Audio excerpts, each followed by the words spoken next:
أكبر الله أكبر الله أكبر الله أكبر الله أكبر الله أكبر الله أكبر لا إله إلا الله والله أكبر الله أكبر ولله الحمد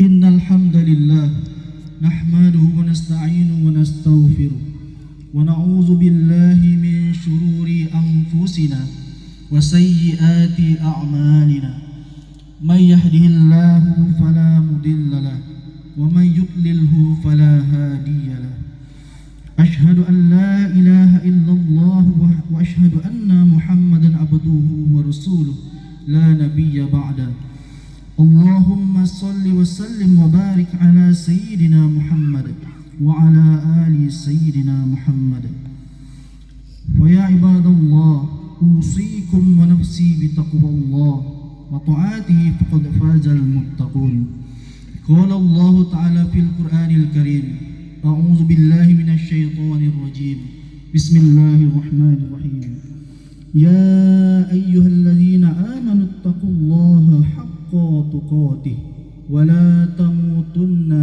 إلا وأنتم مسلمون وقال أيضا إنا أعطيناك الكوثر فصل لربك وانحر إن شانئك هو الأبتر ثم قال يا أيها الذين آمنوا اتقوا الله وقولوا قولا سديدا يصلح لكم أعمالكم ويغفر لكم ذنوبكم ومن يطع الله ورسوله فقد فاز فوزا عظيما صدق الله العظيم الله أكبر الله أكبر الله أكبر لا إله إلا الله والله أكبر walillahil hamd. Hadirin dan jemaah salat Idul Adha yang berbahagia, kita patut bersyukur pada Allah Subhanahu wa taala karena pagi yang berkah ini Allah melimpahkan rahmat yang begitu besar kepada kita semuanya. Kesempatan yang kesekian kalinya diberikan oleh Allah untuk kita melaksanakan salat Idul Adha secara berjamaah. Kita mengagungkan nama Allah, kita mengucapkan takbir, bertahmid dan bertahlil di hadapan Allah Subhanahu wa taala. Kehadiran kita di tempat ini merupakan kenikmatan tersendiri pada awal kebahagiaan merayakan hari raya Idul Adha. Di hari raya Idul Adha ini, kita benar-benar dalam rahmat Allah yang begitu besar. Karena saat ini kita dikumpulkan oleh Allah dengan tujuan menggapai kemuliaan di hadapan Allah Subhanahu wa taala. Sehingga pada detik ini kita berkumpul untuk melaksanakan sholat. Inilah nikmat yang begitu besar dari Allah untuk kita jemaah yang dimuliakan Allah. Jemaah yang dimuliakan Allah Subhanahu wa taala, kita mengagungkan nama Allah. Takbir yang kita ucapkan bukanlah sekadar gerak di bibir tanpa makna, tetapi takbir yang kita ucapkan adalah pengakuan kita akan keagungan Allah Subhanahu wa taala. Tidak hanya terucapkan di lisan kita saja, tetapi itu terbersih di dalam hati kita bahwasanya tidak ada yang lebih besar kecuali kekuasaan Allah Subhanahu wa taala. Kemudian karena momen ini adalah momen yang begitu penting, maka khatib mengajak pada diri khatib sendiri dan pada kita semuanya, mari sama-sama kita tingkatkan iman dan takwa kita kepada Allah Subhanahu wa taala. Campakkan jauh-jauh sifat keangkuhan dan kesombongan yang tersimpan di dalam diri kita, karena sifat itu akan menjauhkan kita dari rahmat Allah Subhanahu wa taala. Sebab sebesar apapun kebesaran kita, maka sebenarnya kita kecil di hadapan Allah Subhanahu wa taala. Sebesar apapun jabatan yang kita miliki, maka kita sebenarnya adalah lemah di sisi Allah Subhanahu wa taala. Sehebat apapun kita, maka kita tidak berdaya di sisi Allah Subhanahu wa taala. Allahu akbar, Allahu akbar, Allahu akbar walillahil hamd. Jemaah salat Idul Adha yang dimuliakan Allah Subhanahu wa taala. Saat ini jutaan saudara kita umat Islam sedang menunaikan rukun Islam yang kelima, yaitu ibadah haji. Kita doakan semoga saudara kita diberikan kesehatan, kelancaran dan kenikmatan dalam ibadahnya, dapat kembali ke tanah air masing-masing dalam predikat haji mabruron, haji yang diterima, haji mabrur yang diterima oleh Allah Subhanahu wa taala. Dalam momentum perayaan Idul Adha ini dan pelaksanaan ibadah haji yang agung ini, maka ada banyak hal yang harus kita miliki dalam hadapi berbagai macam ujian dalam kehidupan. Sebagai sikap batiniah kita yang berkorban, maka di antaranya yang perlu kita tanamkan dalam diri kita, yang pertama yaitu kita harus memiliki rasa optimisme yang tinggi bahwa hari esok pasti dan mestinya lebih baik. Kita harus bisa selalu merenung betapa Allah zat yang maha memberikan rahmat, maha mencinta, betapa Allah itu Ar-Razzaq, zat yang maha memberi rezeki kepada setiap makhluknya. Maka janganlah kita pernah berpikir bahwa ruang cinta Allah telah pudar kepada hambanya, bahwa pintu rezekinya telah tertutup, bahwa seseorang tidak punya masa depan yang lebih baik. Sejarah mengisahkan ketika Siti Hajar dan bayi Ismail ditempatkan di Makkah yang sangat tandus lagi gersang, tanpa ada satupun sarana dan prasarana. Bayangkan jemaah dimuliakan Allah Subhanahu wa taala, apabila kita ada di posisi itu, mungkinkah kita akan yakin dengan pertolongan Allah Subhanahu wa taala? Tetapi itu tidak terjadi pada Siti Hajar. Ketika ditinggalkan oleh suaminya yaitu Nabi Ibrahim alaihissalam, Siti Hajar bertanya, "Mengapa engkau tinggalkan aku di sini wahai Nabiullah?" Kemudian setelah Nabi Ibrahim berjalan beberapa langkah, Nabi Ibrahim tidak mampu untuk menjawab pertanyaan yang sederhana ini. Kemudian dengan cerdasnya Siti Hajar kemudian mengubah pertanyaannya. Pola pertanyaannya dirubah menjadi, "Apakah engkau melakukan ini atas perintah Allah Subhanahu wa taala?"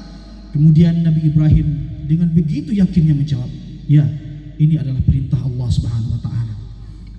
Jemaah dimuliakan Allah Subhanahu wa taala, dengan peristiwa ini subhanallah, Siti Hajar begitu rela ditinggal oleh sang suami meskipun harus menanggung beban seorang bayi. Bisa kita bayangkan betapa sunyi senyapnya masa itu di padang pasir yang tidak ada air, tidak ada satupun sumber kehidupan di situ. Siti Hajar ditinggalkan oleh suaminya, tetapi karena kecintaan, rasa cinta hubbunallah, cinta kepada Allah yang tersimpan dalam Siti Hajar, kemudian dia yakin jika ini adalah perintah Allah, maka dia rela ditinggalkan oleh suaminya. Kemudian jemaah yang dimuliakan Allah, ini menunjukkan bahwa skenario Allah yang dilakukan pada Siti Hajar dan Ismail alaihissalam menunjukkan bahwasanya ini menguji kepada Siti Hajar dan anaknya, dan juga menguji kekuatan hati Nabi Ibrahim alaihissalam. Ternyata keyakinan yang besar kepada Allah Subhanahu wa taala, yang yakin bahwasanya meskipun dia berada di tempat yang gersang, tetapi yakin Siti Hajar bahwa Allah yang maha memberi rezeki. Siti Hajar kemudian mengucapkan kalimat-kalimat thayyibah kepada Allah Subhanahu wa taala. Kemudian karena Siti Hajar yakin dengan rezeki yang diberikan Allah, tetapi jemaah yang diberikan Allah Subhanahu wa taala, ternyata dalam Islam yakin saja tidak cukup. Yakin bahwa Allah yang memberikan rezeki itu tidak cukup sebagai jaminan kita akan diberikan rezeki oleh Allah Subhanahu wa taala. Maka yang kedua yang perlu kita tanamkan dalam diri kita pada kehidupan sekarang ini adalah kita harus berusaha menjemput rezeki yang telah dibentangkan Allah di muka bumi ini, agar dapat melangsungkan kehidupan dengan lebih baik. Bagi kita jemaah yang dimuliakan Allah, jangankan rezeki yang belum tampak, makanan yang sudah terhidang di depan mata pun, meski ada usaha yang kita lakukan, kita mesti menggapai makanan itu, kita mesti memasukkannya ke dalam mulut kita, kita mesti mengunyahnya, kemudian kita mesti menelan makanan itu. Maka itulah yang boleh disebut dengan rezeki. Maka oleh karena itu Siti Hajar tidak hanya berdiam diri hanya dengan berbekal keyakinan bahwa Allah yang akan memberikan rezeki, tetapi beliau berikhtiar, berjalan dan berlari dari Bukit Sofa ke Bukit Marwah, sampai akhirnya Allah membukakan pintu rezeki berupa air Zamzam, sehingga Siti Hajar dan Ismail terhindar dari kekurangan cairan yang dapat mengancam kelangsungan hidupnya. Inilah yang dalam jamaah haji disebut dengan sa'i. Secara harfiah, sa'i maknanya adalah usaha, sofa maknanya artinya adalah suci, marwah artinya adalah ideal. Dari sini kita belajar bahwasanya seorang muslim harus berusaha untuk mendapatkan rezeki yang halalan thayyiban, rezeki yang halal juga lagi baik.